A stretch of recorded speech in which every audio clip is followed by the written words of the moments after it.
Hi. So movies society మీద ప్రభావం చూపిస్తుందా, does it impact అనేది మనం మాట్లాడుకుంటే, చిన్నప్పటి నుంచి నేను ఎన్నో మూవీస్ చూసిన, సరే అందరు చూసి ఉంటారు, అది కామన్ అది. సో ఒక్కొక్క మూవీ చూసినప్పుడు ఒక్కొక్కలాగా కొంత మనము అంటే కొంత ఇన్స్పైర్ కావడము, ఇట్లా కావాలి అట్లా కావాలి అట్లాంటివి, అంటే కొన్ని ఇన్సిడెంట్స్ కానీ లేకుంటే అందులో వచ్చేవి వాటెవర్ కొంతమేరకు ఇన్స్పైర్ చేస్తాయి డెఫినెట్గా. కానీ లాంగ్ టర్మ్లో అవి, ఎందుకంటే ఇప్పుడు ఒక మూవీ చూసినప్పుడు ఆ ఇన్స్పిరేషన్ ఏదైతే కొంత ఉంటుందో ఇంకో మూవీ చూడంగానే ఆటోమేటిక్గా మళ్ళీ అది డౌన్ అయిపోతుంది, మళ్ళీ ఆ మూవీ మూడ్లో వెళ్ళిపోతాం. సో ఇవన్నీ కూడా కామన్గా మన మైండ్ చేసే థింగ్స్ అనమాట. అయితే సరే, ఇక్కడ ఒక ప్రశ్న రావచ్చు, సరే ఆ ఇన్స్పైర్ అయిన కొద్దిసేపట్లోనే ఇంకేదైనా జరగచ్చు ఆ తప్పు లాంటివి, అంటే ఆ మూవీ ఏదైతే మనకు ప్రొజెక్ట్ చేసిందో, అంటే ఒక చెడు చూపించిందో అది చేయొచ్చు కదా అనుకుంటే, ఎప్పుడైనా కూడా మూవీస్ అనేవి ఒక డైరెక్టర్ రాసుకున్నాడు అంటే ఖచ్చితంగా అది సమాజంలో జరుగుతున్నది అతన్ని ఇన్స్పైర్ చేసి ఉంటే తప్ప ఆ ఊహాలోకంలో ఏదో లేనిదైతే రాసుకోవడము నాకు తెలిసి అయితే అసాధ్యం. అంటే బయట జరుగుతున్న దానికి కొంచెం ఇంకేదైనా యాడ్ చేసి మూవీ తీయొచ్చు, కొంచెం జరిగితే దానికి ఇట్లా తీస్తే బాగుంటుంది. ఎందుకంటే డైరెక్టర్కి కూడా ఒక అంటే కొత్త, ఇప్పుడు సమాజంలో జరుగుతున్నట్టే చూపిస్తే ఏముంటుంది, అతనికి ఒక మార్క్ ఉండాలి కదా అతని వర్క్లో. అందరు చూపించినట్టే చూపిస్తే మామూలుగా మూవీస్ కూడా రొటీన్గా ఉంది అంటాం. సో కొత్తగా చూపించాలంటే ఒక ఫైట్లో కానీ, ఒక హింసలో కానీ, ఇంకేదైనా కొత్తది, ఇంకేదైనా వాళ్ళలాగా కాకుండా, ఇప్పుడు ఒక మూవీలో కత్తి పట్టుకుంటే ఇంకో మూవీలో సుత్తి పట్టుకుంటాడు, ఇంకో మూవీలో రంపం పట్టుకుంటాడు.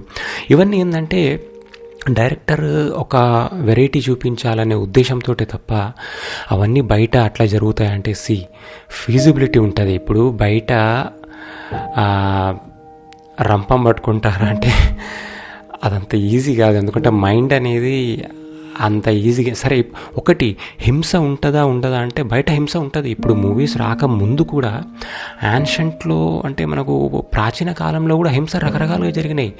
మనిషిని ఒక విచిత్రంగా చంపడము, ఇవన్నీ కూడా ఎప్పటి నుంచో ఉన్నవే. సినిమా చూసే అందరూ చేస్తున్నారా అంటే నేను కాదని అంట. ఎందుకంటే అంత ఇవాళ రేపు అంత తెలివి తక్కువ వాళ్ళు ఎవరు లేరు. మూవీ అంటే మూవీలాగా చూస్తారు, దానిలాగానే హింస చేయాలి, దానిలాగానే ఇంకేదైనా టెక్నిక్స్ ఉపయోగించాలి అనేదైతే ఇవాళ రేపు వచ్చిన సినిమాలన్నీ కూడా బయట జరుగుతున్నవే, హైటెక్ జరుగుతున్న వాటినే వాళ్ళు లోపల చూపించడం జరుగుతుంది. కానీ ఇంకా దాన్ని చూసి నేర్చుకుంటున్నారు అంటే నో, ఇట్స్ నాట్ దట్ ఆర్గ్యుయబుల్ అని నేను అనుకుంటా. ఆ మాటకు వస్తే నావల్స్ ఏవైతే ఉన్నాయో అవే ఇంకా బాగా ఇంపాక్ట్ చేస్తాయి. ఎందుకంటే మూవీ చూస్తున్నప్పుడు ఏమవుతుందంటే ఆ డైరెక్టర్ యాంగిల్ ఏదైతే ఉందో అందులో వెళ్ళాలి అంటే, ఇమాజిన్ చేసుకోవాలంటే కొంచెం చూస్తున్న వాళ్ళకు కొంచెము ఇబ్బంది ఉంటుంది. ఎంత ఇబ్బంది అంటే డైరెక్ట్గా చూస్తున్నదే ఓన్ చేసుకుంటాడు, కానీ తన ఇమాజినేషన్ అయితే వెళ్ళలేడు. అదే నావల్ ఉందనుకోండి, అది చదువుకుంటా వాళ్ళ ఇమాజినేషన్ ఏదైతే ఉందో అందులో వెళ్ళే ఛాన్సెస్ ఎక్కువ ఉంటుంది నావల్లో అయితే. కాబట్టి ఇంకా చెప్పాలంటే చాలా మూవీస్ కూడా నవలల ఆధారంగా, కథల ఆధారంగా వచ్చినవే. అట్లాంటప్పుడు ఇంకా మూవీస్ని చూసి ఇన్స్పైర్ కావడం అనేది ఇట్స్ జస్ట్ అన్ ఎంటర్టైన్మెంట్ అని నేను అనుకుంటా అంతే.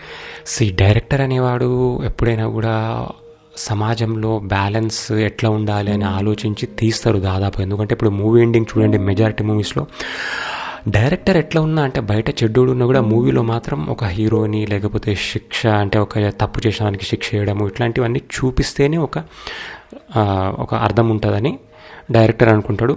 సమాజంలో కూడా అట్లాంటి మూవీస్ దాదాపు నడుస్తుంటాయి. కానీ ఎగ్జాక్ట్ బ్యాలెన్స్గానే ఉండాలి అంటే ఏది బ్యాలెన్స్ చెప్పండి? ఒక్కొక్కసారి డైరెక్టర్ అనేవాడు కొద్దిగా అటు ఇటు రాసుకుంటాడు, అంటే తనకు అనుగుణంగా ఎట్లంటే బాగుంటుంది, ఎట్లుంటే బాగుంటుంది అని కొన్ని రాసుకుంటాడు, అది ఎట్లా పోతుంటుంది. అట్లాంటప్పుడు మనం మూవీస్ చూస్తే నచ్చితే చూడాలి, లేకుంటే అది బాగాలేదంటే సరే అది తన యాంగిల్ కదా అని అనుకోవాల్సిందే తప్ప దాని గురించి పెద్ద మనం డిస్కషన్ పెట్టి అట్లెందుకు చూపించిండు, ఇట్లెందుకు చూపించిండు అంటే అట్లా చూపించాలనిపించింది చూపించిండు, మనం ఇష్టం ఉంటే చూస్తాం, లేకుంటే లేదు, జస్ట్ ఇగ్నోర్ అంతే. అంతకుమించి ఎందుకు చెప్పండి డిస్కషన్. అయితే మనం మార్కెట్కి పోయినప్పుడు మామూలుగా ఏదైనా వస్తువు చూసినప్పుడు అది నచ్చిందా లేదా అని చూసి మనకు నచ్చకపోతే అక్కడ పెట్టేసి వస్తుంటాం. సరే మూవీస్ విషయానికి వస్తే ఏంటంటే సరే కొంచెం డబ్బులు పెట్టి పోయినాం కాబట్టి అది తీసిన వాళ్ళని తిట్టుకోవడం అట్లాంటి సరే మనకు హక్కు ఉంది, ఎందుకంటే ఆ ఫ్రస్ట్రేషన్లో. కానీ నేను చెప్పేది ఏంటంటే మూవీ కూడా డబ్బులు పెట్టినామంటే అదేదో స్టాక్ మార్కెట్లో పెట్టినట్టు పెట్టి వదిలేసి రావాలి. మంచిగా ఉంటే చూడాలి, లేకుంటే వచ్చేయాలంతే. ఇక దాని గురించి డిస్కషన్ పెట్టి మైండ్ ఖరాబ్ చేసుకోవడం it's waste of energy and మూవీలో ఏది బ్యాడ్ ఉందో అది ఇగ్నోర్ చేస్తే అయిపోతుంది. ఎందుకంటే ఇప్పుడు మొత్తం గుడ్డే చూపించాలంటే ఆ మూవీకి ఇంకా ఎవరు చూస్తారు చెప్పండి? అవునా కదా? బ్యాడ్ చూసినప్పుడు ఓహో ఇది బ్యాడ్ అని తెలుసుకుంటాడు, అట్లీస్ట్ రియలైజ్ అవుతాడు. ఇట్లా చేసేటోడు చెయ్యొద్దని అనుకుంటాడు, లేకుంటే ఇట్లా చేస్తే అట్లా ఉంటుంది పరిణామం అని అయినా తెలుసుకుంటాడు. ఇక ఇట్లనే చేయాలనుకునేటోనికి మూవీ అవసరం లేదు, వాడు ఎట్లయినా చేస్తాడు. మూవీ లేకపోయినా ఆయన ఇమాజినేషన్స్ అట్లున్నాయి కాబట్టి ఖచ్చితంగా చేస్తాడు. అట్లాంటి మూవీ చూసి ఏదో చేయాలనే ఐడియా అని అయితే దాదాపుగా ఉండదు. సార్ ఫలానా సినిమాకి సెన్సార్ ఎట్లా ఇచ్చారంటే సెన్సార్ అంటే ఏముంటుంది చెప్పండి, అది వాళ్ళ మైండ్ వ్యూ. అది కొంతమందికి కొన్ని జస్టిఫికేషన్ అనిపించవచ్చు. అమ్మాయితోటి వెటకారంగా మాట్లాడితే ఏమవుతుంది అని అనుకునే వాళ్ళు సెన్సార్ మెంబర్స్లో ఉన్నారనుకోండి, అట్లాంటప్పుడు ఆటోమేటిక్గా దానికి సెన్సార్ వచ్చేస్తుంది. ఇక్కడ సెన్సార్ ఇవ్వాల్సింది ఎవరు? ఆ సెన్సార్ ఆఫీస్ వాళ్ళు, ఆ 10 మందో లేకపోతే సమ్ మెంబర్స్ టీం అట్లా కాదు, ప్రేక్షకుడే నిజమైన సెన్సార్. నచ్చితే చూడండి, లేకుంటే బయటకు వచ్చేయి అంతే. అంతేగాని దీనికి సెన్సార్ ఎట్లా ఇచ్చిర్రు అని వాళ్ళని చెప్పడం ఎందుకు చెప్పండి? వాళ్ళ మైండ్ సెట్ బట్టి వాళ్ళు ఇచ్చిర్రు, నీ మైండ్ సెట్ బట్టి నువ్వు you have right to view or not, అంతే. ఇక అవార్డ్స్ విషయానికి కూడా అంతే. అవార్డ్స్ అంటే కూడా ఒక జ్యూరీ కమిటీలో ఎంతమంది ఉంటారో వాళ్ళకి ఇష్టం వస్తే అంటే వాళ్ళకి ఇష్టం వచ్చింది ఏదో ఉంటుందో దాని ప్రకారం ఇచ్చేస్తారు అంతే. అది దాని డిస్కషన్ పెట్టి మనం అరే దానికి ఎట్లా వచ్చింది దీనికి ఎట్లా వచ్చినట్టు వాళ్ళ స్టాండర్డ్స్ ఏమైనా చెప్పండి. ఇచ్చేవాళ్ళు కూడా దే ఆర్ ఆల్ హ్యూమన్స్.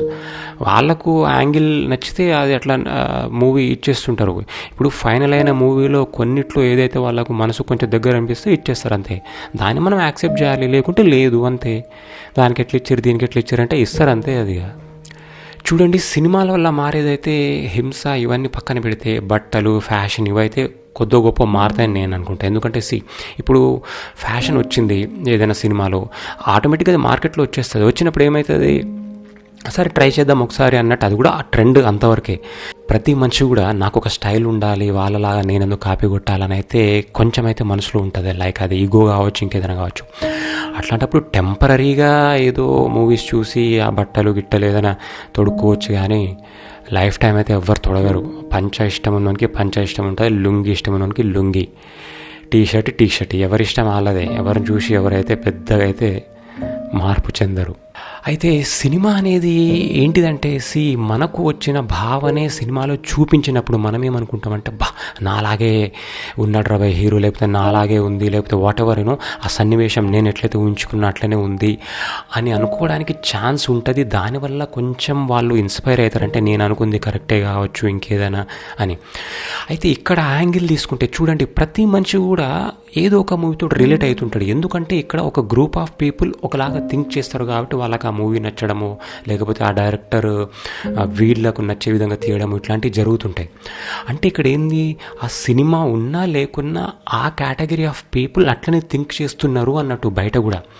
అట్లాంటప్పుడు ఏంటంటే వాళ్ళు కొంచెం ఐడెంటిఫై చేసుకుంటారు. అంతేగాని మూవీస్ రాగానే ఒక వ్యక్తి పూర్తిగా మారిపోయి దానిలాగా మారిపోవడము ఇట్స్ ఇంపాసిబుల్. ప్రతి మనిషికి ఒక సెల్ఫ్ ఎగో, సెల్ఫ్ ఎస్టీమ్ అనేది ఉంటుంది. దాని ప్రకారం చిన్న చిన్న మార్పులు అవుతుండొచ్చు.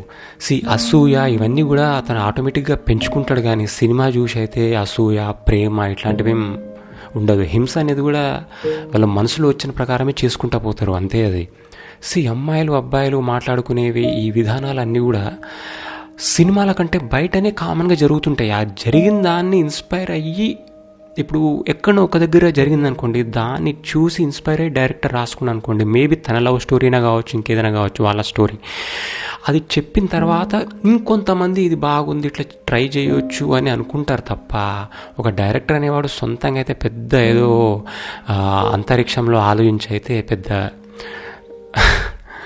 ఎందుకంటే ఇమాజినేషన్ కూడా ఒక హద్దు ఉంటుంది. సో సైన్స్ ఫిక్షన్స్ మూవీస్ కూడా మీరు చూడండి, బయట జరుగుతున్నాయి. ఇప్పుడు మనిషికి తర్వాత లైఫ్ ఉంటుందా, ఇవన్నీ కూడా సైంటిస్టులు బయట చేస్తున్న దాన్ని బట్టే చాలా మూవీస్ ఉంటాయి. కాకపోతే ఆ పరిశోధన మనకు తెలియదు కాబట్టి ఒక మూవీ ద్వారా చూస్తున్నాం. బట్ ఒక డైరెక్టర్ అనేవాడు ఎక్కడో ఒక చోట జరుగుతున్న పరిశోధన ఆధారంగానే రాసుకుంటాడు.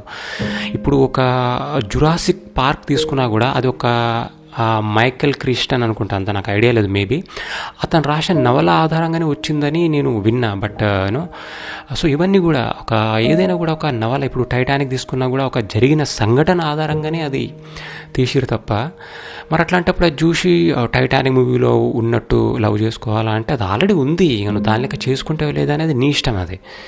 So friends finally movies impact చేస్తున్నాయా అనుకోవడం మన మూర్ఖత్వం. అది చూస్తారు అంతవరకే. అది గంట 2 గంటలు 2 days 3 days ఏదో హ్యాంగ్ ఓవర్లో ఉంటారు అంతే. ఆ తర్వాత ఎవరికి నచ్చింది వాళ్ళు చేస్తుంటారు అంతే.